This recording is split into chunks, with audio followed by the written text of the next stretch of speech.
Normalmente, una historia de la filosofía empieza en Tales de Mileto, ¿no? Esa es la manera normal, cotidiana, en la que se enseña la filosofía en nuestras instituciones. Se empieza por Tales de Mileto, los presocráticos, luego los sofistas, Sócrates, Platón, Aristóteles, y a partir de ahí todo carrerilla. Sin embargo, cuando nos planteamos en el grupo de los viernes iniciar este camino de una historia de la filosofía, mi propuesta fue no empezar ahí, sino empezar bastante más atrás, bastante más atrás. Porque cuando Tales de Mileto empieza con sus elucubraciones, cuando en general en Grecia se empieza con eso que luego con el tiempo se llamó filosofía, el mundo estaba poblado. Grecia no es de ninguna manera un punto de inicio, podríamos decir, un punto de inicio desde una supuesta oscuridad que hubiera previamente, sino más bien lo que yo voy a tratar de contaros en los próximos minutos es que Grecia es un punto final. Es el final de una época y el inicio en todo caso de otra. Pero esa época que acaba con los griegos es la época que da la explicación y sentido a todo lo que hoy conocemos por civilización. Porque en los 4 millones de años anteriores a los griegos se produjo el proceso de hominización. Un proceso en el cual dejamos de ser el tipo de mamífero que éramos para transformarnos muy lentamente a lo largo de millones de años en el homo, en el ser humano que hoy somos. Por eso creo que una historia de la filosofía no puede de ninguna manera empezar por Tales, porque con los presocráticos el mundo tal como lo conocemos hoy prácticamente ya existe. Lo que falta por explicar en esta historia de la filosofía es cómo hemos llegado a las condiciones en las cuales la filosofía y el mundo contemporáneo son posibles. Eso es lo que nos queda por entender siempre en todos los temarios. Se pasa muy por encima, se da por sabidos y por hechos un montón de cosas, y arrancamos desde los presocráticos como si el mundo, pues como cuando Colón llegó a América, ¿no? Y la descubrió, ¿no? Entonces, claro, llegan los presocráticos y descubren la filosofía. Oye, y pareciera que no había nada, ¿no? No había nada ni existía nada antes que ellos. Y mirad, cuando los griegos empezaron a hacer filosofía, los griegos no eran nada, no eran más que unas cuantas colonias dispersas y unas cuantas polis dispersas por el Egeo, cuando ya China era una potencia continental, cuando Mesopotamia había pasado ya por Mesopotamia numerosísimas culturas, desde los sumerios hasta Babilonia, incluidos los medos y los persas, que van a ser el gran opositor de Grecia en los siglos posteriores, y que vamos a hablar de Egipto, al sur de Grecia, y que tenía una civilización avanzadísima y sofisticadísima desde 3000 años antes de que los griegos ni siquiera fueran una idea en el pensamiento de nadie, ¿no?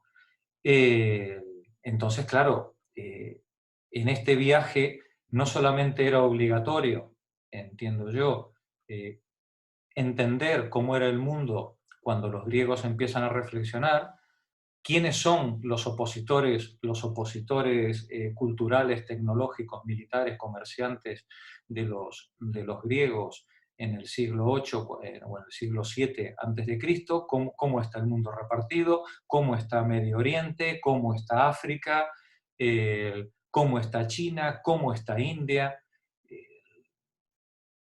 porque si nosotros queremos tener una radiografía del mundo, por lo menos una foto estática del mundo en el siglo VII, pues tendremos que hacer una foto que nos permita tener una imagen transversal de cómo está la civilización, la cultura, las ciencias, las artes, el pensamiento. No me atrevería a llamarle filosofía, pero el pensamiento, un pensamiento muy avanzado, muy sofisticado, la ciencia, los conocimientos, la mitología, la religión, en el resto del mundo. Pero con todo, insisto, os decía al principio, esto no es un punto de inicio. Esta foto estática a la que nosotros vamos a llegar dentro de unos cuantos meses, cuando hayamos recorrido este camino del pensamiento arcaico, esta foto estática nos va a dar un punto de llegada. Un punto de llegada después de 4 millones de años de evolución, a partir del cual se va a producir la singularidad, la extraordinaria singularidad del pensamiento griego. Una extraordinaria singularidad que puede decirse, yo creo que sin ninguna exageración, creo que nada se puede decir que exagere la importancia de la singularidad griega. Puede decirse que lo que va a ocurrir en Grecia a partir del siglo V va a configurar de forma determinante el mapa del mundo y de la humanidad a partir de entonces hasta nuestros días. Pero insisto, esa extraordinaria singularidad griega no tiene tanta importancia como punto de inicio, desde el punto de vista de nuestro seminario, como punto de llegada. Cuando los griegos empiezan a filosofar, hacía ya 2500 años, os recuerdo que los griegos con respecto a nosotros llevan 2500 años, ¿vale? Cuando los griegos empiezan a filosofar, ya hacía 2500 años que los mesopotámicos habían inventado la escritura. ¿Vale? Sí, ahora poneros en nuestro presente, iros 2500 años atrás, pensad cómo estaban los griegos, ¿no? Y ahora echad otros 2500 años atrás y poned la escritura. Un acontecimiento singular. Luego ya iremos hablando de este asunto porque vamos a dedicarnos a la escritura durante alguna sesión o dos, ¿no? Por la importancia que ha tenido. Cuando los griegos aparecen, la escritura lleva ya 2500 años funcionando. Se han fundado imperios, han caído imperios, se han inventado dioses, han caído dioses, se han hecho genocidios de magnitudes colosales y se han inventado prácticamente, mirad, menos el iPhone y poco más, prácticamente todas las ideas y todas las cosas que hoy nos puedan preocupar, que hoy sean importantes para nosotros, prácticamente todo ya estaba inventado cuando aparecieron los griegos. Y todo eso se inventó, lógicamente, en parte gracias a la extraordinaria invención de la escritura, que permitió un desarrollo del conocimiento y un aprendizaje acumulativo de generación a generación como jamás se había conocido en la historia previa de la humanidad. Pensad que hasta la escritura, todo lo que una generación aprendía, solo lo podía comunicar a la siguiente de forma verbal, de forma oral. No había manera de discutir con alguien que no estuviera presente. Esto puede sonar a idiota lo que estoy diciendo, pero es que nosotros discutimos con personas, en este momento, por ejemplo, nosotros estamos charlando y discutiendo con personas que están físicamente separadas, pero es que los libros que nosotros leemos fueron escritos por personas que a lo mejor murieron hace 40, 50, 500, 1000 años, 2000 años, y discutimos con ellos y nos recreamos y aprendemos con ellos, como decía Quevedo, si no siempre entendidos, siempre abiertos, iluminan mi pensamiento y mi presente. El- la escritura es un invento extraordinario que nos permite acumular conocimientos como jamás en la historia de la humanidad eh, se había podido concebir. Pero cuando aparece la escritura es el punto de llegada de un proceso que tiene otros 3000 o 4000 años previos de antigüedad, que se llama domesticación de plantas y animales. Probablemente, decía Levi-Strauss en Tristes Trópicos, el momento más esplendoroso de la historia de la humanidad. Y como decía Juan Jacobo Rousseau, el lugar en el que hay que situar al buen salvaje antes de que la civilización lo haya corrompido. El momento probablemente de mayor libertad y de mayor felicidad de la especie humana. A principios del Neolítico, los seres humanos morían 50 años, 45, 50 años, con todos los dientes, prácticamente sin enfermedades. Normalmente morían porque se los comía, se los comía algún otro depredador o tenían algún accidente imposible, ¿no? Es decir, evidentemente, ¿no? Pero todavía no habíamos dado lugar ni a las enfermedades producto de la superpoblación, ni a la zoonosis, a las enfermedades producto de la transmisión por parte de los animales a los seres humanos. No habíamos dado lugar a las guerras de conquista, al imperialismo, a la estratificación social. No habíamos dado lugar al patriarcado en los términos que hoy los conocemos. Probablemente eran lo más parecido a un ambicuara, ¿no? En época a los inicios del Neolítico, en ese paso entre los cazadores-recolectores nómadas y las sociedades sedentarias que una vez que se sedentarizan van a dar lugar a las mayores maravillas que hemos conocido en la historia, pero también como contrapartida a las mayores tragedias y a los mayores males. Pero cuando los seres humanos inventan la domesticación de plantas y animales, hacía otros 2000 o 3000 años, y mirad ya que ya hemos pasado ya por 4 etapas de 2000 o 3000 años, ¿no? Desde que empezamos la charla, que habían descubierto las ventajas de un sistema de caza y recolección en forma relativamente sedentaria, o digamos con movimientos poblacionales de muy poco recorrido. ¿Por qué?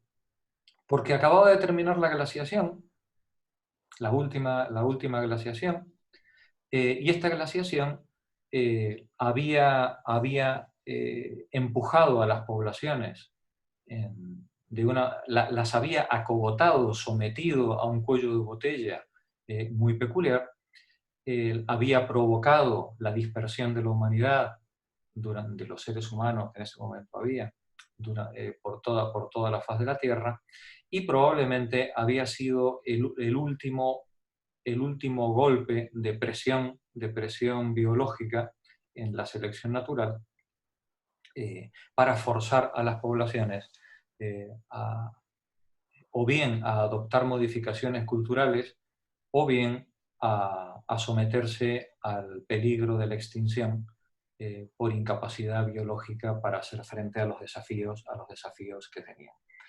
Parte de esas poblaciones se aclimataron durante los 20.000 años anteriores en las grandes estepas de Europa Central. Parte de esas poblaciones consiguió pasar por el estrecho de Bering, bueno, unos consiguieron pasar a Australia y otros consiguieron pasar a América por el estrecho de Bering, y probablemente entre el 50.000 y el 20.000 se produjo el gran enfrentamiento definitivo, no sabemos de qué tipo fue ese enfrentamiento, entre neandertales y sapiens, en el cual los sapiens pues acabaron desapareciendo. Que ese enfrentamiento fuera por una lucha por recursos escasos o que los sapiens los liquidaran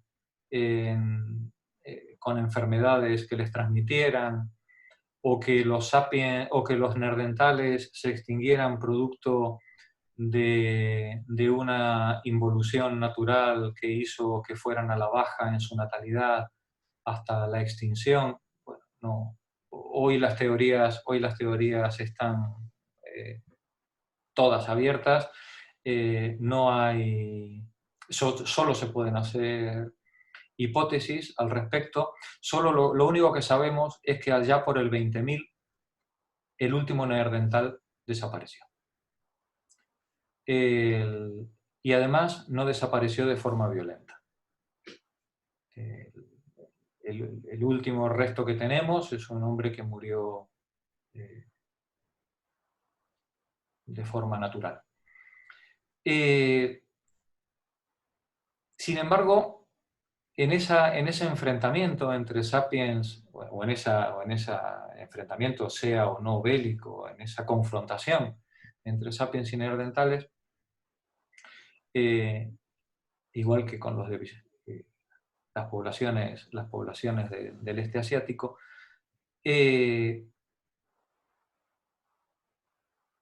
uno diría, ¿desaparecieron simplemente sin más? No.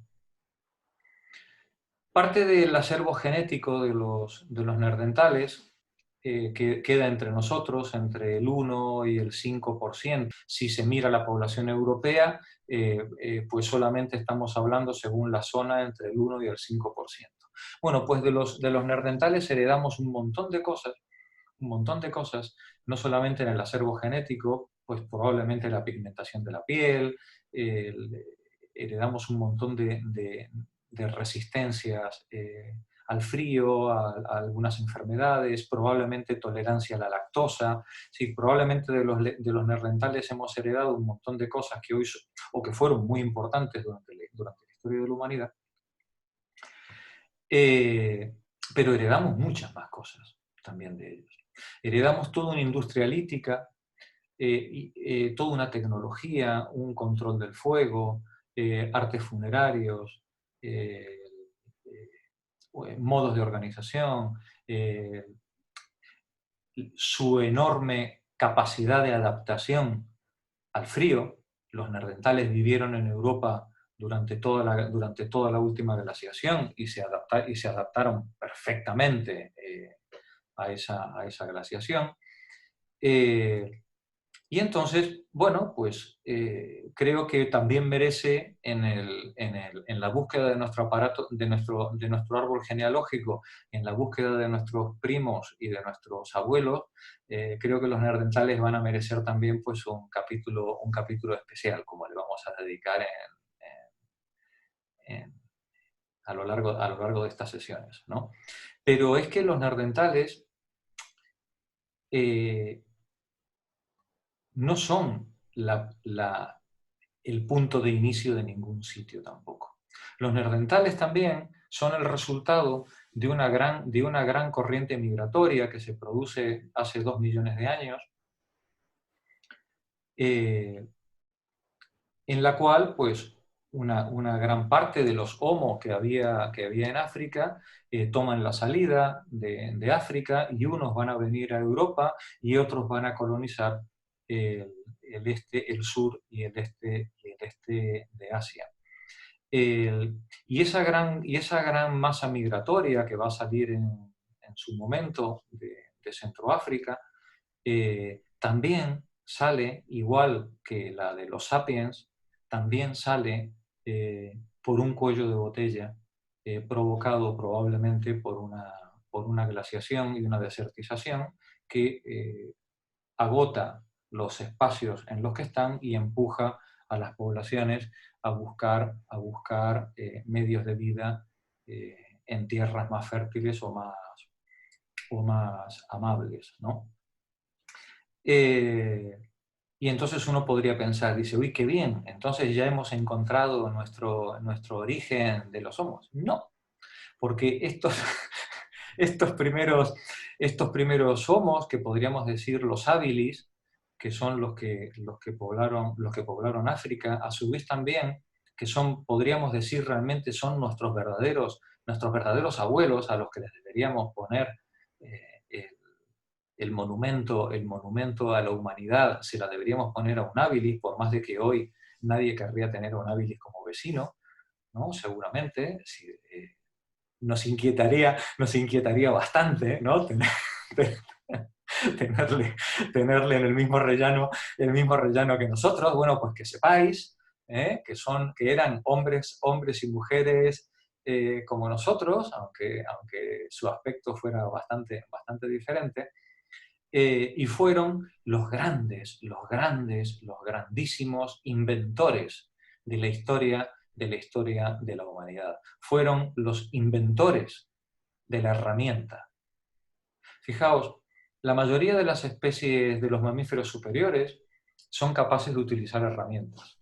Los monos usan herramientas, hay peces que usan herramientas, hay pájaros que usan herramientas para conseguir digamos, lo que quieren, para su pesca, para su caza, para coger hormigas del hormiguero y que no o abejas y que no les piquen, ¿no? Es decir, muchos mamíferos superiores utilizan herramientas, pero muy pocos mamíferos superiores son capaces de fabricar conscientemente una herramienta para producir un fin, con un objetivo prediseñado en su cabeza. Y desde luego, muy pocos mamíferos superiores son capaces de enseñar de una generación a otra el uso y bondades de esas herramientas que se han desarrollado en la generación anterior. No estamos hablando de que el pájaro de forma genética, por programación genética, construye el nido de una manera determinada y entonces sus hijos también construyen el nido de una manera determinada. No estamos hablando de eso. Estamos hablando de animales que son capaces de desarrollar una técnica y enseñársela a sus compañeros de horda o de grupo y a su descendencia. De manera que si esos animales no son capaces de transmitirlo por imitación, la técnica desaparece. Estamos en el ámbito de la cultura. Y esto no es una propiedad de los sapiens. Desde luego, no era una propiedad de los neandertales, no era una propiedad de los erectus ni de los habilis, y la buena o mala noticia, según se mire, es que tampoco es una propiedad de los homo. Hay otros mamíferos que también son capaces de hacer ese tipo de trabajo.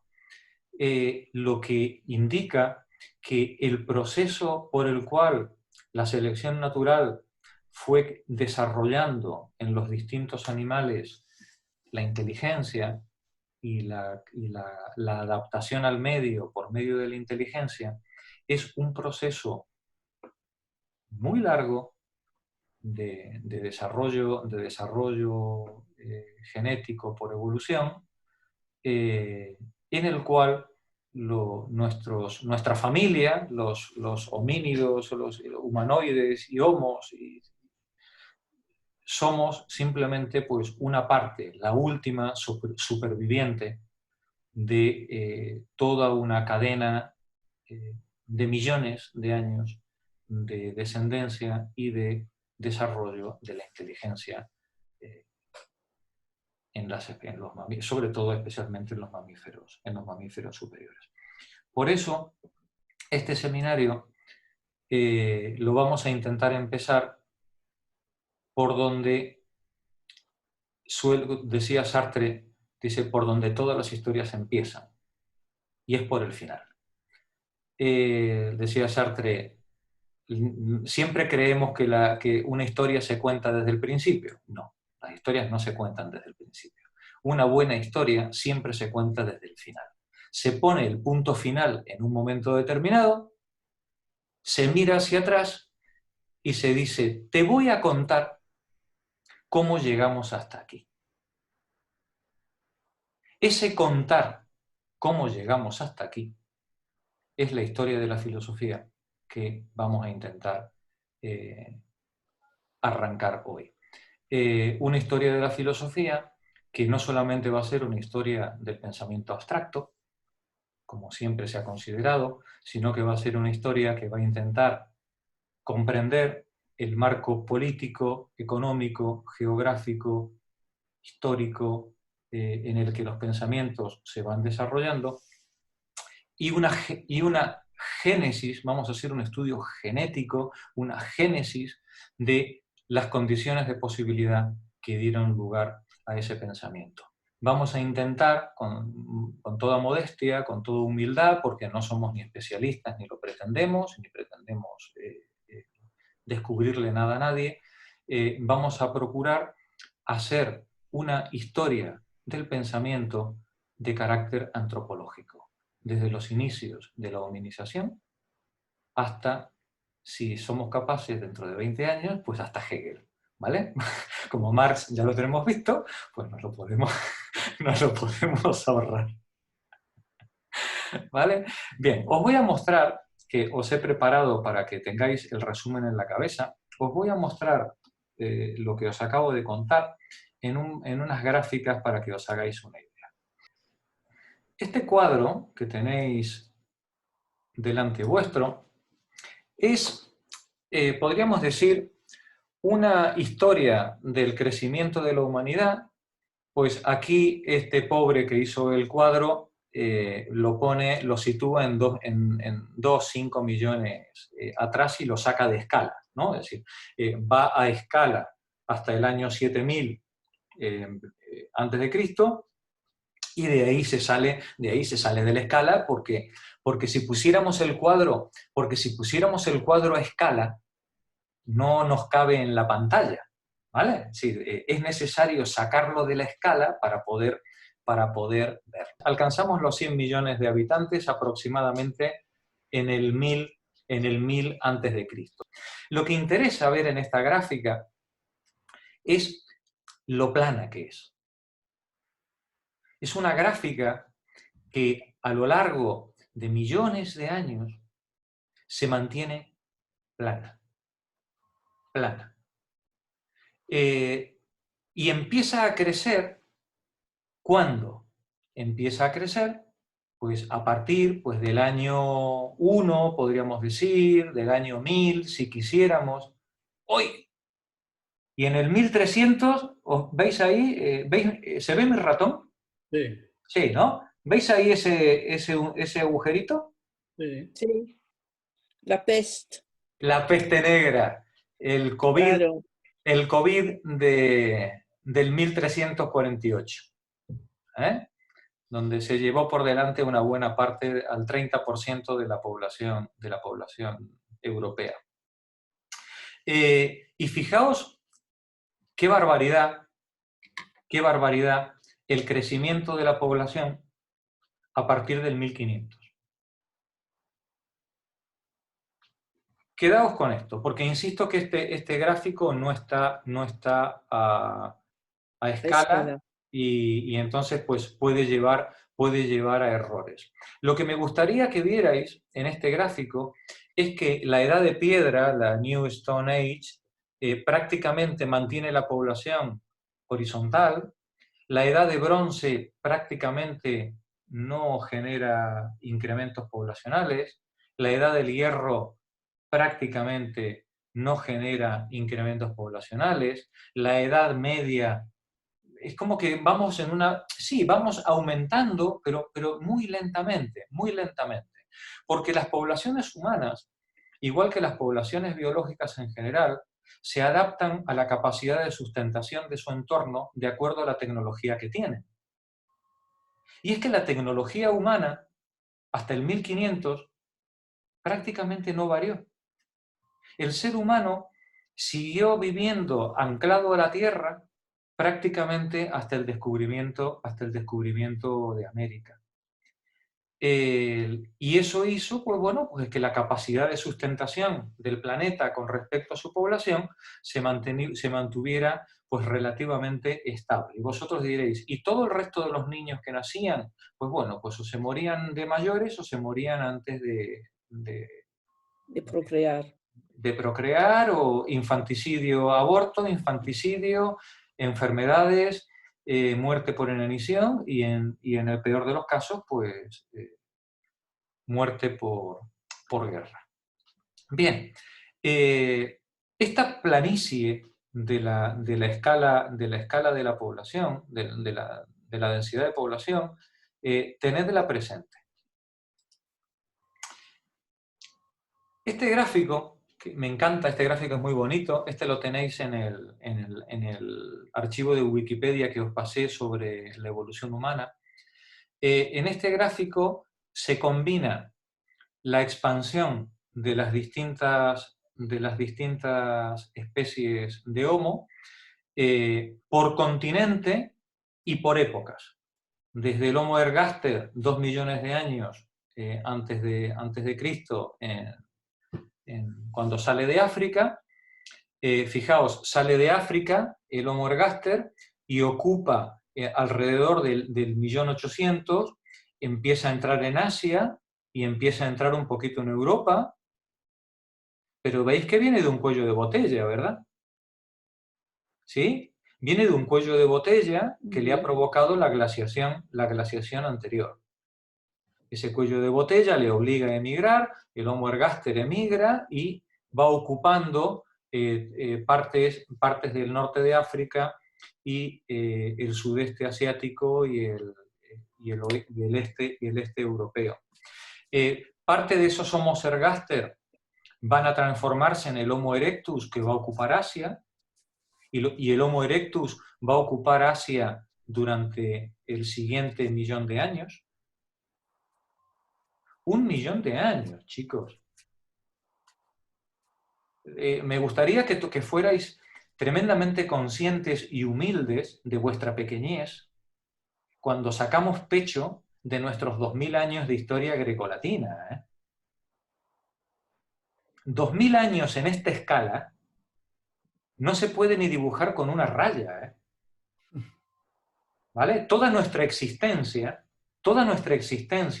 no la podríamos ni dibujar en esta escala temporal que tenemos en este momento delante vuestro. Ahí tenéis al Homo erectus, que es un heredero del ergaster, que es un heredero del habilis. El habilis no está, ¿verdad? Antes os hablé muy bien de nuestro antepasado, pobre, y no sale en la gráfica, ¿no? Con lo importante que fue el pobre habilis, ¿no? Pues oye, pues no sale en la gráfica. Luego tenemos una parte de estos ergaster se fueron para Asia, los otros siguieron en África y ocuparon parte de Europa, luego vino el Rhodesiensis, y de ese antecesor, entre el antecesor y el Rhodesiensis, se abren dos vías. Una que va a dar lugar a los neandertales, y otra que va a dar lugar a una estirpe que es la nuestra. Nosotros somos herederos, salimos de África, nosotros salimos de África en la tercera grande migración, en la tercera grande oleada migratoria, salimos de África probablemente no después de hace 150.000 años, 120.000 años. Perdón, no antes, ¿vale? 100.000, 120.000, 150.000 años, ¿vale? Y nosotros probablemente pertenecemos a una evolución, probablemente, a partir del Rhodesiensis, probablemente, porque aquí tampoco está nada claro, que tuvo lugar esa mutación alrededor del 200.000. A partir del 200.000, los Homo sapiens siguen en África, pero se están expandiendo por África, hasta, si ¿veis aquí?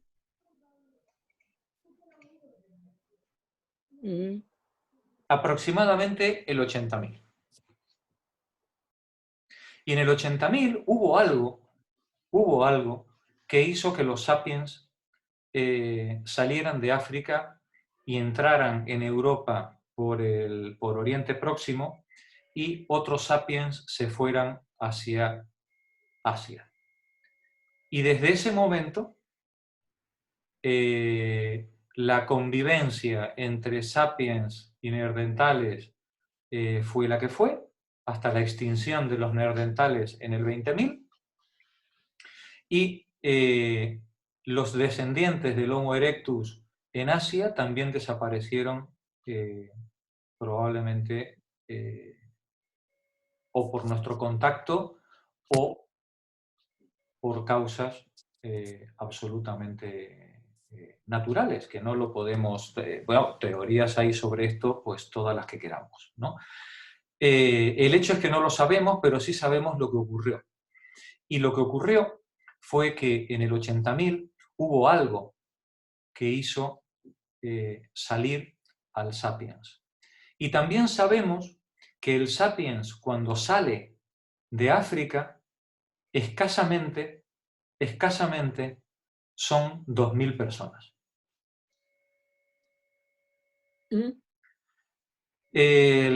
Hay una teoría que es la de una tremenda erupción volcánica que se produjo en esa época y que probablemente acorraló a los Homo en África y los sometió a la extinción, y probablemente ese cuello de botella dio lugar a al último salto evolutivo del Sapiens, que es el Sapiens sapiens, la última subespecie, que es probablemente la que sale de África y de la que somos todos herederos. Todos nosotros, salvo algún cruce con algún neandertal y algún otro gen que hay por ahí suelto de Erectus y de Rhodesiense, todos nosotros pertenecemos a un grupo de escasamente 30, 40, 50 familias que salieron como pudieron de África. Es más, según veíamos con Juan Viñoles y con Rosa Medel en Marvin Harris, parece ser que todo nuestro genoma al final se puede remontar a 10 o 12 mujeres. A 10 o 12 mujeres. Somos el resultado de un cuello de botella evolutivo que trajo por resultado el mayor salto intelectual en la historia de la evolución. Porque estos sapiens, que van a ocupar ya el resto del mundo a partir del 50.000, a partir del 50.000 se va a producir una explosión cultural. De pronto en el registro fósil van a aparecer todo lo que hoy entendemos por arte, enterramientos, mitología, desarrollo de armamentos. Prácticamente se va a producir una explosión cultural a partir del año 50.000, en medio de esa tremenda glaciación también que está sufriendo Europa. Y todo el hemisferio norte, y ese grupo de sapiens va a ir no solamente sobreviviendo, sino desarrollando durante los 20.000 o 30.000 años siguientes todo el acervo cultural que va a abrir el camino a la revolución neolítica en el 10.000. Una revolución neolítica que se va a producir al mismo tiempo, en 3 escenarios diferentes. Esto además es lo más asombroso de la historia evolutiva nuestra.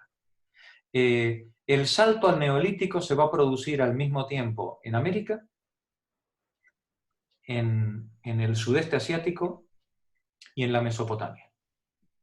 Y probablemente los 3 saltos del neolítico, no está claro lo del sudeste asiático, pero parece que sí, que también, los tres saltos culturales al neolítico son independientes.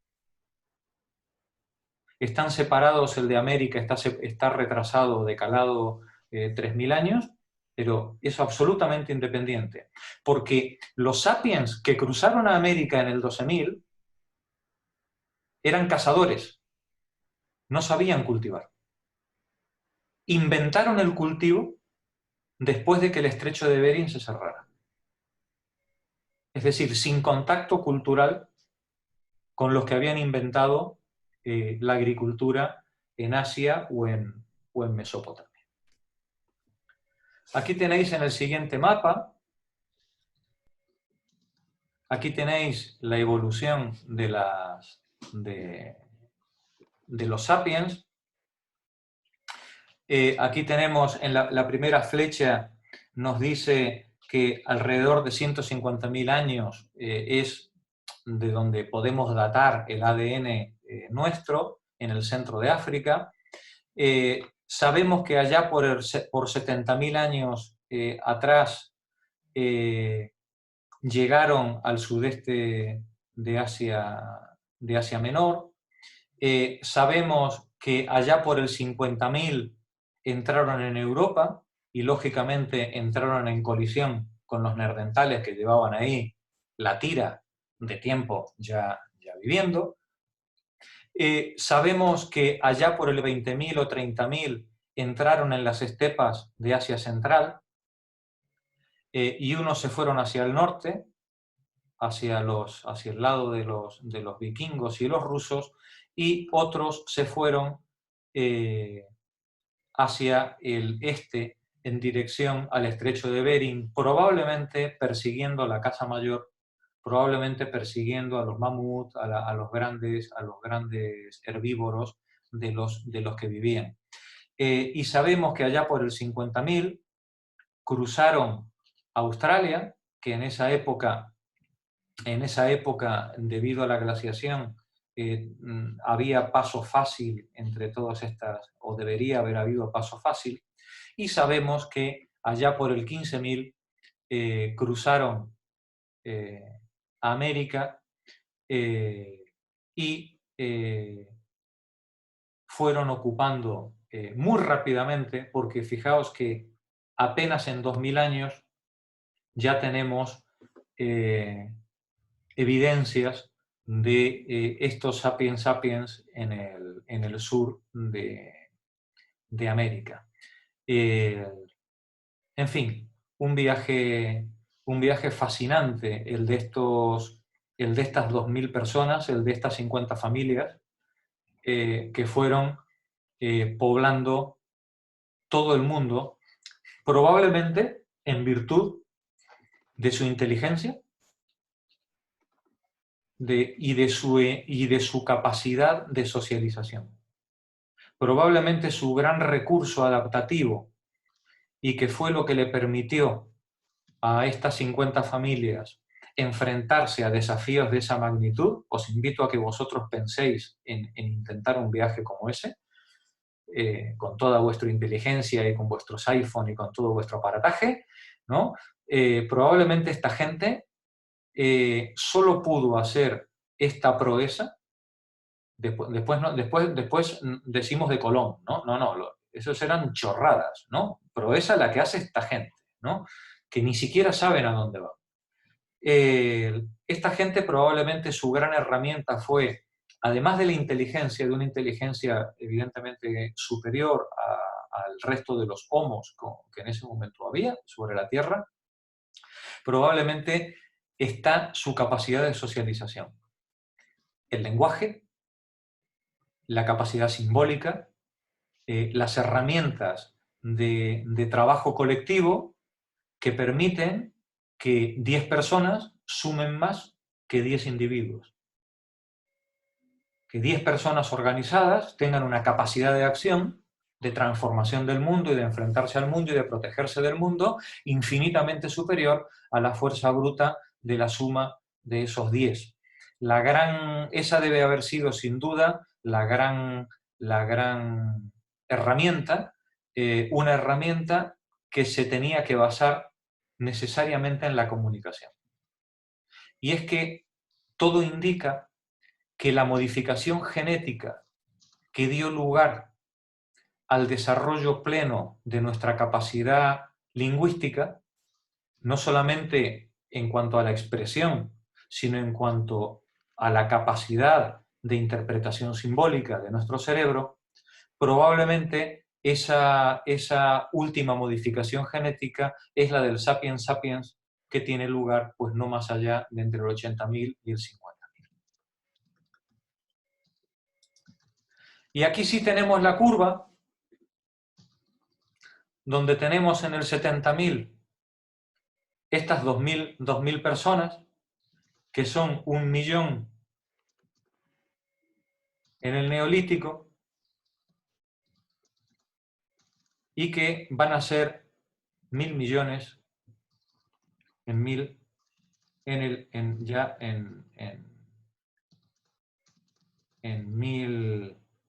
bueno, y dicen 1825, pues no lo sé yo si será tanto, pero bueno, pero vamos a subir hasta los 7.000 millones en nuestra época. Esta curva solamente es la del Sapiens. Por eso en la anterior estábamos hablando de 2 millones de personas y aquí arrancamos desde 2.000. 2.000 personas que se transforman en 7.000 millones prácticamente en el último 5% de su historia. Y esta evolución está claramente relacionada con nuestra capacidad para la fabricación de herramientas. Vemos la revolución agrícola, prácticamente no aumenta la población. Vemos la revolución de la cerámica, prácticamente no aumenta la población. La invención de plow, que no sé lo que es. ¿Qué es plow, chicos? Pues yo qué sé. A ver, los ingleses. Arado. Arado. Mirad, la invención del arado. El riego, la urbanización en el 3000, la metalurgia, la escritura, la matemática, Grecia, Roma, primera revolución industrial. No, a ver.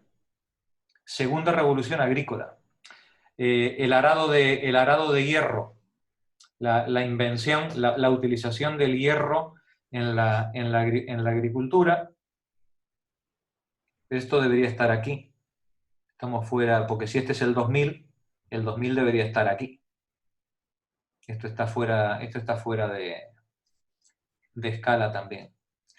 Y ya, finalmente, el arado que se inventa, el arado de hierro, que creo que se inventa en el 1400 o en el 1500, y luego ya tenemos la revolución industrial, y a partir de la revolución industrial, la población de los sapiens sapiens se desmadra.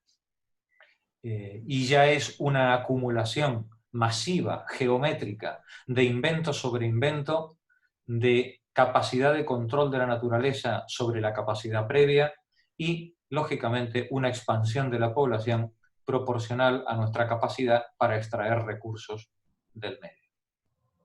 Esa es la parte positiva. La parte negativa, o digamos, esto es contado positivamente. ¿no? Contado negativamente, podríamos decir que los seres humanos en este tremendo desarrollo cultural en el que sojuzgamos a la naturaleza, no fuimos capaces de contenernos. Y toda nuestra tremenda tecnología, inteligencia, filosofía y ciencia solo nos sirvió para seguir fabricando masas y masas de miserables y de hambrientos, explotados, sojuzgados. Y todavía, a fecha de hoy, no hemos sido capaces de hacer algo para lo que estamos sobradamente capacitados, pero para lo que parece que nos falta o conciencia o voluntad, que es hacer de nuestra vida y de nuestro entorno algo sostenible y amable en donde merezca la pena vivir, pues, para todo el mundo. Pues bien, vamos a ver si en este viaje a lo largo de la historia de la filosofía somos capaces, primero, de comprender nuestro lugar de punto final en este tremendo viaje evolutivo y cultural de la humanidad, y si somos capaces de comprender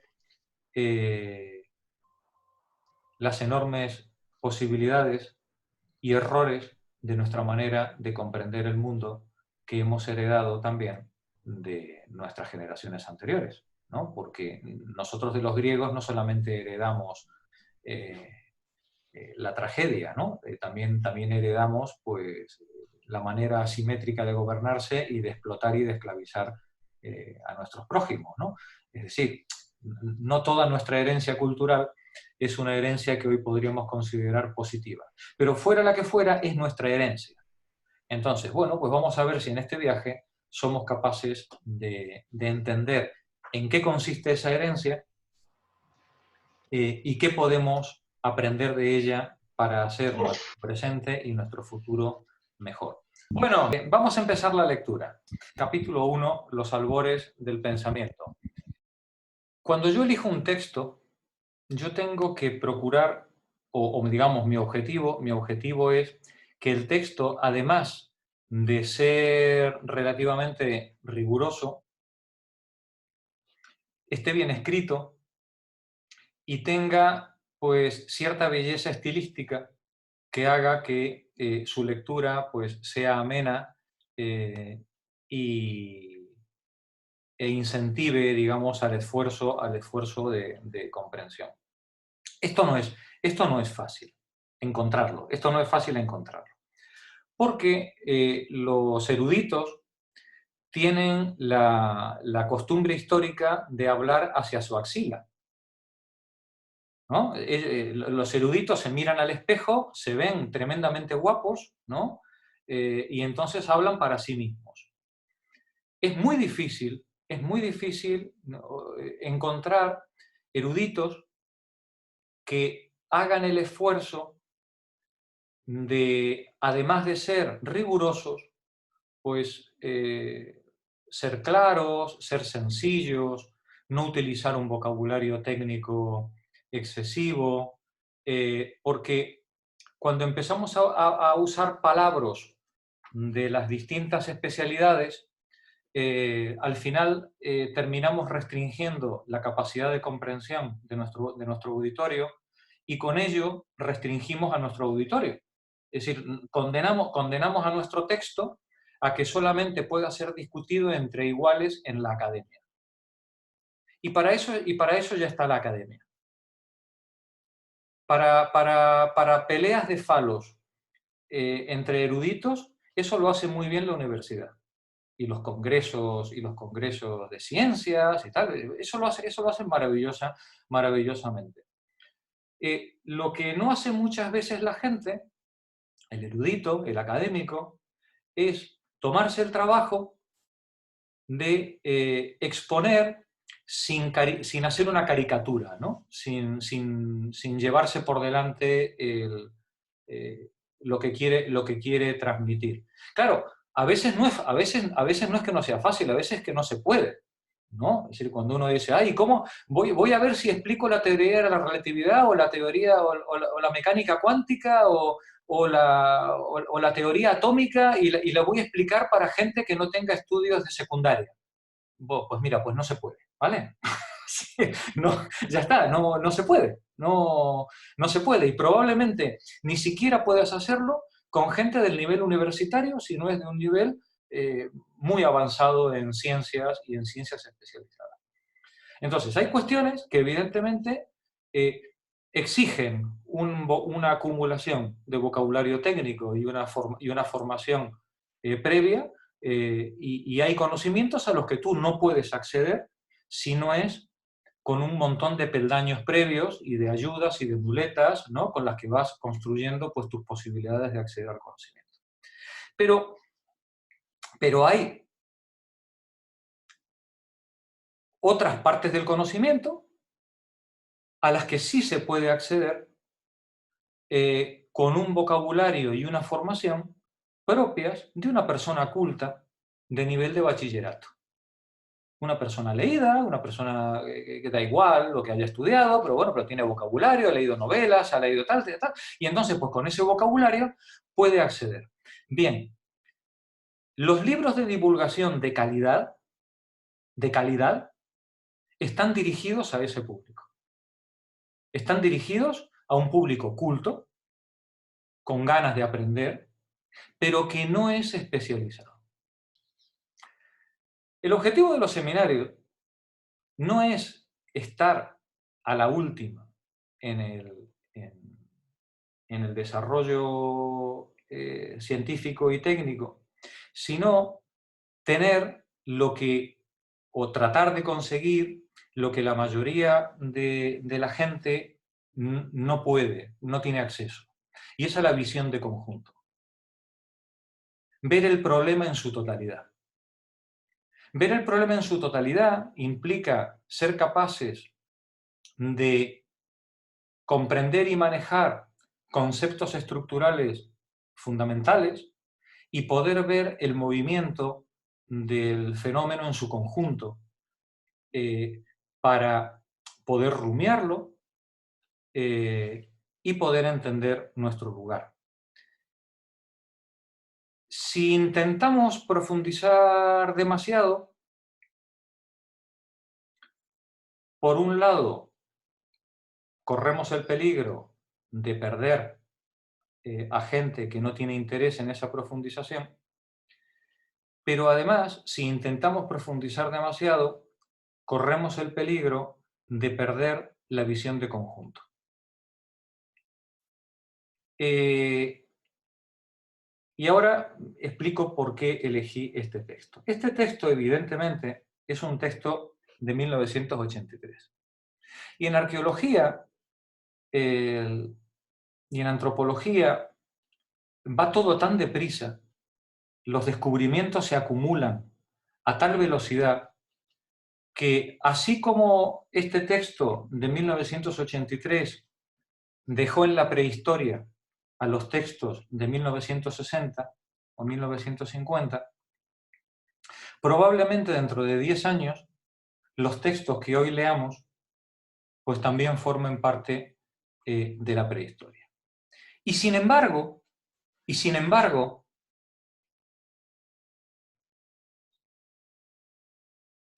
por muy desfasado que pueda quedar un texto en relación al conocimiento puntero que hay en cada momento, el texto puede tener la virtud de presentar la estructura general de una manera elegante y comprensible al vocabulario y al nivel de una persona culta de nivel universitario de bachillerato que quiere comprender cuestiones que no son de su especialidad. Yo comparé las dos ediciones del libro de Mosterín. Me las leí las dos y las comparé. Y deseché la segunda porque las pequeñas variaciones que pudiera haber creía que entre todos las podíamos solventar, por ejemplo esta del tema de los neandertales o tal, y que además nos podía servir para tomar conciencia de la fragilidad de nuestro conocimiento y la provisionalidad de nuestro conocimiento. Todo lo que hoy podamos afirmar con certeza y de lo que estemos tan seguros que daríamos la vida por ello, ¿no? Chicas, relativizad, ¿vale? Que todo lo que creemos que sabemos no son más que hipótesis en función de los datos de que disponemos. Y esas hipótesis, como bien dice Tony, cuando aparecen datos nuevos, pues algunas de esas hipótesis se nos caen, ¿no? Va a resultar que nuestra ciencia tan todopoderosa no es más que un cúmulo de conjeturas muy útiles, que son las conjeturas que nos permiten avanzar en la vida y conquistar la naturaleza y matarnos entre nosotros, ¿no? Si son muy útiles esas conjeturas, pero no dejan de ser conjeturas. Y si son conjeturas en la ciencia, agarraos con las conjeturas en la economía, en la historia, en la medicina o en la filosofía. Y ya no hablemos de las conjeturas de carácter religioso. ¿Vale? Pongamos una buena pátina de prudencia y de humildad en lo que creamos saber, y que bueno, mi propuesta es que este texto pues nos sirva no solamente para aprender, sino también para tomar conciencia de que todo lo que estamos viendo y todo lo que vamos a aprender, no en este curso, sino en lo que nos queda de vida, es una mera hipótesis. ¿Vale?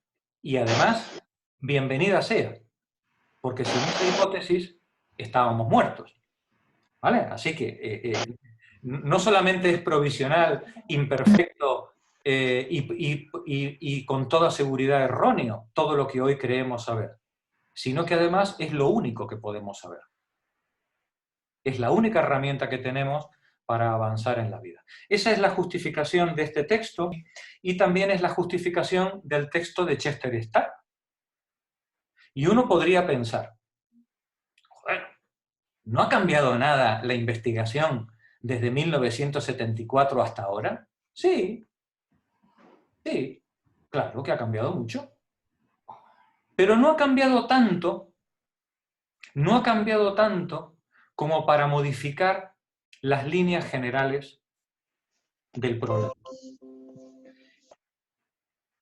Y no ha cambiado tanto desde 1974 hasta ahora como para que no podamos leer ese texto y que nos ilumine. Y que nos ilumine no en los detalles, no en si la tablilla 12.428 encontrada en Nínive corresponde al periodo del 2125 o al 2122. No, eso lo vamos a dejar, eso que se guarde en esa discusión los arqueólogos, que para ellos es muy importante y es muy interesante. A nosotros lo que nos interesa es lo que dice la tablilla, no la datación de la tablilla. Lo que nos interesa es qué relación había entre la tablilla y el templo. ¿Qué relación había entre el templo y la estratificación social? ¿Qué relación había entre la estratificación social, la política y la religión?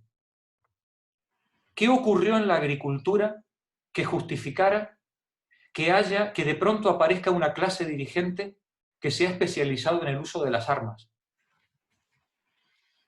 Y eso no es que esté vigente en el libro de Mosterín, es que está vigente en el libro de Chester Starr. Y está vigente porque Gordon Childe escribe su teoría de la historia en 1920. Y sigue vigente. Pero es que no es que siga vigente Gordon Childe, porque Gordon Childe lo único que hizo fue actualizar a Marx. Así que, digamos, que la escribió en 1850, ¿no? Sí, con lo cual, es verdad que cuando vamos a ir a la historia hay cuestiones que pueden cambiar, pero hay otras cuestiones que en sus líneas estructurales siguen explicando y siguen teniendo una capacidad para hacernos comprender el mundo en el que vivimos, independientemente de lo antiguo que sea. Y entonces uno dice, hostia, pues si resulta que el de Chester Starr es viejo y desactualizado, ¿qué mérito tiene? Buena pregunta. Está muy bellamente escrito. Que no es un mérito menor para los que hemos tenido que estudiar historia con el ladrillo infumable que era el Struve de la Grecia clásica. ¿Alguno de vosotros lo ha estudiado, al Struve? ¿Te suena a ti, Rosa, en la... Madre mía, es decir, los que hemos estudiado historia antigua, con la historiografía soviética, eso era valor, ¿eh? Era casi tan duro como estudiar algo traducido por los chinos, ¿eh? ¿Os acordáis las editoriales estas que nos venían de China? Con todo traducido al español por un chino que ve tú a saber dónde aprendió el español, ¿no? Ahora, eso era con lo que estudiamos historia, las generaciones de la década del 80. Era infumable aquello. Vamos, como no te suspendieran, como el castigo no fuera que no aprobabas la asignatura, eso no había manera de leerlo, ¿no? El libro de Chester Starr tiene ese regustillo de los clásicos previos a la Segunda Guerra Mundial. Esa belleza de los textos bien escritos, ¿no? Y entonces, bueno, pues donde haya alguna imprecisión terminológica o alguna cosa que aportar, pues yo creo que lo podemos ir completando. Pero yo creo que estos dos textos, tanto el de Mosterin como el de Chester Starr, cumplen las dos funciones principales para las cuales yo lo elegí. Una, un rigor razonable, que todavía cumple con un mínimo de nivel, y un libro amable, son textos amables, fáciles de leer, y que en todo caso las cosas que puedan haber cambiado, pues se pueden ir comentando y discutiendo sobre la marcha. Creo que tenemos buen colchón para poder hacer la lectura, una lectura sencilla que nos lleve desde aquí hasta los griegos. Porque una vez que lleguemos a los griegos, ahí se va a presentar el gran dilema. ¿Vamos a seguir utilizando libros de divulgación? ¿O vamos a entrar de verdad a muerte con la filosofía? Y os voy a anticipar una cosa. No vamos a entrar a muerte con la filosofía. Insisto, eso ya se hace en la academia. Y además se hace mal. El objetivo que yo me he planteado con este seminario no es aprender a distinguir las categorías en Aristóteles. Es entender cómo veía el mundo Aristóteles. Y entendiendo cómo lo veía, tratar de comprenderlo y ver qué lecciones podemos aprender nosotros para nuestra vida. Lo que a mí me gustaría que este seminario sirviera es para, a lo largo de los años, ir aprendiendo a reconocernos en los grandes dilemas y problemas que la historia del pensamiento planteó a nuestros antepasados. Porque los problemas de los seres humanos, desde el neandertal hasta nosotros, siempre fueron los mismos. El amor, el vecino, el egoísmo, la lucha política, el miedo a la muerte, sentirme maravillado ante las estrellas.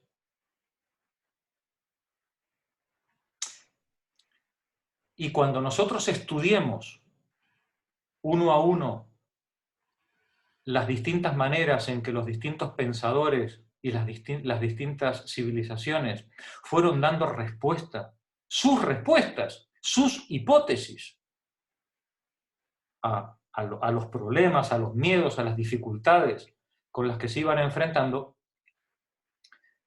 seguramente aprenderemos a reconocer y a formalizar los nuestros. Ese es el que yo espero que sea nuestro gran viaje y donde todos nos reencontremos. Entonces tendremos que ir eligiendo textos, algunos serán de los propios autores, selecciones, otros serán textos de divulgación, otras veces utilizaremos a Copleston, otras veces utilizaremos a García Gual y muchas veces utilizaremos a Mosterín. Seguiremos con los libros de Mosterín para muchos autores para comprenderlos y utilizaremos vídeos de divulgación de filósofos contemporáneos, tratando de ir avanzando en esta construcción, perdonadme que lo resuma así, de nuestra propia autocomprensión. Que es como empezamos hace ya como 7 años en la librería Ramón Llull, cuando nos sentamos a leer El contrato social de Rousseau. Y no nos sentamos a leer el contrato social para ver lo que pensaba Rousseau. Alguno creería que era para eso. Y cuando acabó el libro se dio cuenta de que el problema no era Rousseau. El problema es que Rousseau nos interpelaba. Pues bien, el Homo ergaster, el Homo habilis, el Neandertal, nos interpelan. Y nos interpelan no a través de sus textos, porque no lo escribieron, sino nos interpelan a través de sus restos materiales, los restos de su cultura material y de sus restos óseos, que los especialistas han ido tratando de descifrar para entender cómo vivían y cómo llegamos, cómo salimos de África, cómo salimos del centro de África y cómo llegamos hasta Vox. Ese camino hay que explicarlo. Porque cuando uno llega hasta Vox, uno tendría que pensar, deberíamos habernos extinguido hace ya mucho tiempo. ¿Vale? Sí. Bien. Si no nos extinguimos, decía Marx en el prólogo del Capital, si las cosas fueran como parecen, sobraría toda ciencia. Pues bien, necesitamos una enorme ciencia que nos explique cómo diablos hemos llegado hasta Vox. ¿Vale? Ese es el camino que vamos a empezar desde esa interpelación de nuestros abuelos primitivos. Empezamos la lectura. Juan Viñoles, adelante. Capítulo 1 de los albores del pensamiento.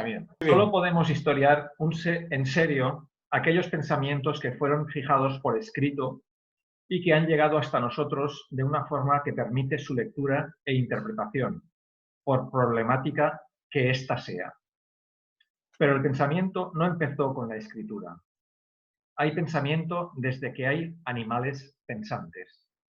Quizá haya habido o haya todavía animales pensantes en algún astro distinto de nuestra Tierra, en algún ignorado planeta de alguna lejana estrella de la que no tenemos noticia. Desde luego, ello es perfectamente posible, pero no sabemos si es así y, aunque así fuera, no tenemos ni la más remota idea de en qué pudiera consistir su pensamiento. De lo único que podemos estar seguros es de que ha habido y sigue habiendo pensamiento en nuestro planeta, la Tierra. El pensamiento es el producto de los animales pensantes. ¿Desde cuándo hay animales pensantes en la Tierra? Tratemos de situar el tema en perspectiva. Y ahora viene lo del sistema solar. Ahora viene lo del sistema solar. Efectivamente, es decir, el objetivo que nos hemos trazado y que Mosterín resume brillantemente es el de la historia del pensamiento, no como contenido, sino como acto del pensar. ¿Vale? ¿Dónde empiezan los actos del pensar que nos constituyen? ¿no? Rosa, sigue tú, si te parece bien. Rosa Arques. Nuestro sistema solar, y con él la Tierra, se formó hace unos 4.600 millones de años. Unos 1.000 millones de años más tarde apareció la vida y se constituyeron las primeras bacterias y algas unicelulares en los mares primigenios de nuestro planeta, en los que la vida seguiría desarrollándose y evolucionando durante los 3.000 millones de años siguientes. Desde hace 600 millones de años se han ido conservando una cantidad suficiente de fósiles como para permitir a los paleontólogos hacerse una idea relativamente clara de la evolución de los seres vivos. Los geólogos y paleontólogos han dividido esos 600 millones de años en 3 grandes eras geológicas. El Paleozoico, que abarca desde 600 millones de años hasta 225 millones de años, el Mesozoico, que abarca desde hace 225 millones hasta hace 65 millones de años, y el Cenozoico o Cainozoico, desde hace 65 millones de años hasta hoy. Vale, y con todo, todas estas clasificaciones son tan arbitrarias como los señores que les dieron su denominación, ¿vale? Es más, en algunas tablas cambian un poco hacia arriba, un poco hacia abajo, hay criterios en los que se fija pues, en un año o en otro con variaciones según las épocas y según las modas, es decir, pero más o menos estamos hablando de que hace 600 millones de años comienza el Paleozoico y que dura hasta los 225 millones de años, luego viene el Mesozoico que acaba en los 65 millones de años y el Cenozoico desde entonces hasta ahora. ¿Por qué nos interesa esta clasificación? Bueno, porque el Cenozoico es nuestra época. Es la época donde empieza, se ha producido la extinción de los dinosaurios y a partir de ahí es cuando empieza el mundo que va a dar lugar a lo que nosotros somos, ¿no? Son clasificaciones absolutamente arbitrarias, pero que tienen su interés para comprender la evolución histórica. Gracias, Rosa. Alexis. Durante el Mesozoico los dinosaurios dominaban la Tierra, pero por así decir, a su sombra surgieron los primeros mamíferos, unos insignificantes animalillos del tamaño de una rata o un topo, básicamente insectívoros y nocturnos. Al final del Mesozoico, los dinosaurios se extinguieron. Era la oportunidad de esos pequeños mamíferos primitivos que ya desde el inicio del Cenozoico se convirtieron en los dueños de la tierra firme y se pusieron a evolucionar en muy diversas direcciones. Una de esas líneas evolutivas fue la de los primeros primates. Los primates se especializaron desde el principio en la explotación de las copas de los árboles. Su adaptación a la vida agrícola arborícola, trajo como consecuencia el desarrollo de manos prensiles, con que agarrarse a las ramas, y de una visión binocular estereoscópica, con que apreciar perfectamente las distancias. A ver, detente un momento, Alexis. Sí, estos animalitos, nuestros antiguos tatarabuelos, se desarrollan su vida en las copas de los árboles, no nos engañemos, no es porque les gustaran las alturas, era para escapar de los depredadores, ¿no? O mejor dicho, vamos a decirlo de otra manera, los que consiguieron subirse a los árboles pudieron escapar de los depredadores, ¿vale? Es decir, los otros eran devorados por los depredadores y hemos acabado, y ahí se acabó la historia de nuestros antepasados. Estos desarrollan, para poder mantener su vida en los árboles, sus líneas evolutivas desarrollan manos y pies prensiles y visión estereoscópica, para poder medir distancias y poder dedicarse a la captura, sobre todo en las umbrías del bosque. Adelante, Alexis. Más adelante, en los simios, esta visión se hizo también cromática, lo que permitía, por ejemplo, darse cuenta desde lejos del grado de madurez de una fruta. La progresión hacia adelante de los ojos, necesaria para la visión estereoscópica, trajo consigo la reducción del hocico y una cierta atrofia del sentido del olfato. ¿Os dais cuenta de la descripción, ¿no? Cómo lo hace, ¿no? Es decir, cuando yo los ojos los saco del lateral y me los llevo al frente, necesariamente el morro lo tengo que reducir para dejar lugar a los nuevos requerimientos de la selección natural, ¿no? Y entre las cosas que se van con el morro, pues está el olfato también. Adelante, Alexis. La vida en los árboles hacía peligroso dejar solas a las crías, que podían caerse fácilmente. Al requerir estas más cuidado, la tasa de reproducción descendió. Los simios del viejo mundo fueron aumentando de tamaño y a partir de un cierto momento les resultó difícil seguir andando por las ramas. Detente un momento. Tenemos dos momentos, esto va muy deprisa, ¿no? Tal como lo va contando. Esto va demasiado deprisa. Han pasado millones de años entre un punto y el siguiente, ¿no? Nos dice, más adelante en los simios esta visión se hizo cromática, lo que permitía darse cuenta desde lejos del grado de madurez de la fruta, por ejemplo, o identificar colores de los animales más agresivos o menos agresivos. La progresión hacia adelante de los ojos, necesaria para la visión estereoscópica, trajo consigo la reducción del hocico y una cierta atrofia del sentido del olfato. La vida en los árboles hacía peligroso dejar solas a las crías que podían caerse fácilmente, y al requerir estas más cuidado, la tasa de reproducción descendió. ¿Os dais cuenta el enorme grado de especulación en el que nos estamos moviendo?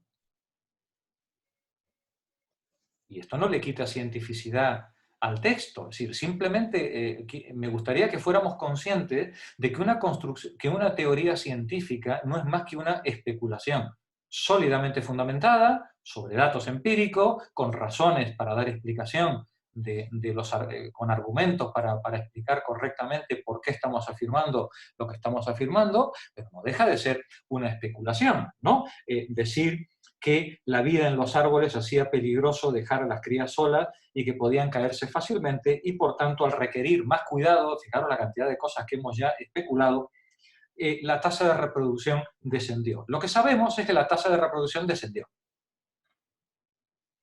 ¿Vale? Lo anterior son especulaciones que hacemos sobre el hecho, ¿no?, al que nos hemos planteado. Gracias, Alexis. Continúa tú, Mercedes. Los simios del viejo mundo fueron aumentando de tamaño y a partir de un cierto momento les resultó difícil seguir andando por las ramas. Eso es una evidencia.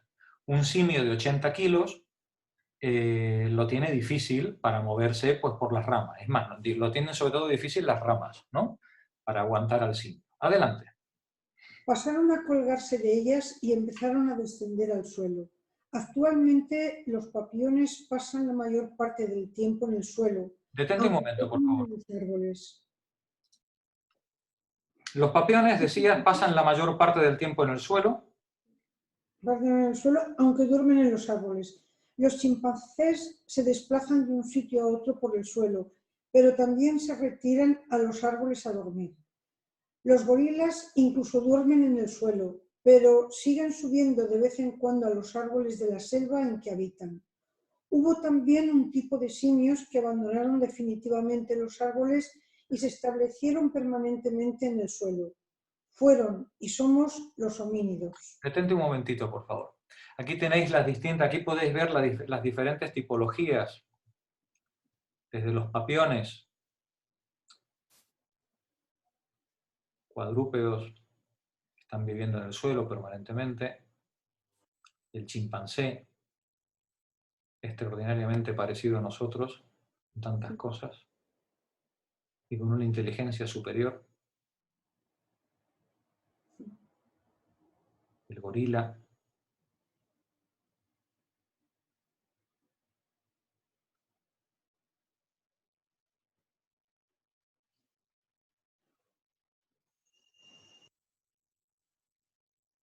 y aquí tenemos al gran coco. Nos dice el autor, hubo también un tipo de simios que abandonaron definitivamente los árboles y se establecieron permanentemente en el suelo. Fueron y somos los homínidos. Yo os he pasado un texto, creo que este lo tenéis, y si no lo tenéis os lo paso, sobre los neandertales. Este sobre la evolución humana es muy interesante, es un texto está muy bien escrito. Y tenéis bastante bien descrita el estado actual de la cuestión con respecto a la evolución de los homínidos hasta el Homo sapiens, ¿vale? Lo tenéis bastante bien. Si quien quiera profundizar, bien, con esto es más que suficiente. La bipedestación y los aspectos culturales y la tabla genealógica completa de las distintas especies, ¿vale? Bueno, son las 6:30, chicas. Creo que este es un buen lugar para dejar la lectura. Si os parece bien, el viernes que viene retomamos desde aquí, desde los geólogos dividen la era cenozoica en una serie de periodos, retomamos la lectura desde aquí. Leed los materiales que os he mandado, os mandaré algún vídeo más para quienes queráis verlo, y ánimo, que hemos empezado el viaje. ¿Vale? Muy Muy bien. Gracias. Hasta la semana que viene. Yo quiero una cerveza. Bueno, Yo también. eso es verdad. Vamos a ver. Abrimos la cerveza. Vamos a por la cerveza. Che, que nos la hemos ganado. Jorge, ¿me traes una? Yo te llevo. Tráeme una a mí también. Una puta cerveza. Va por la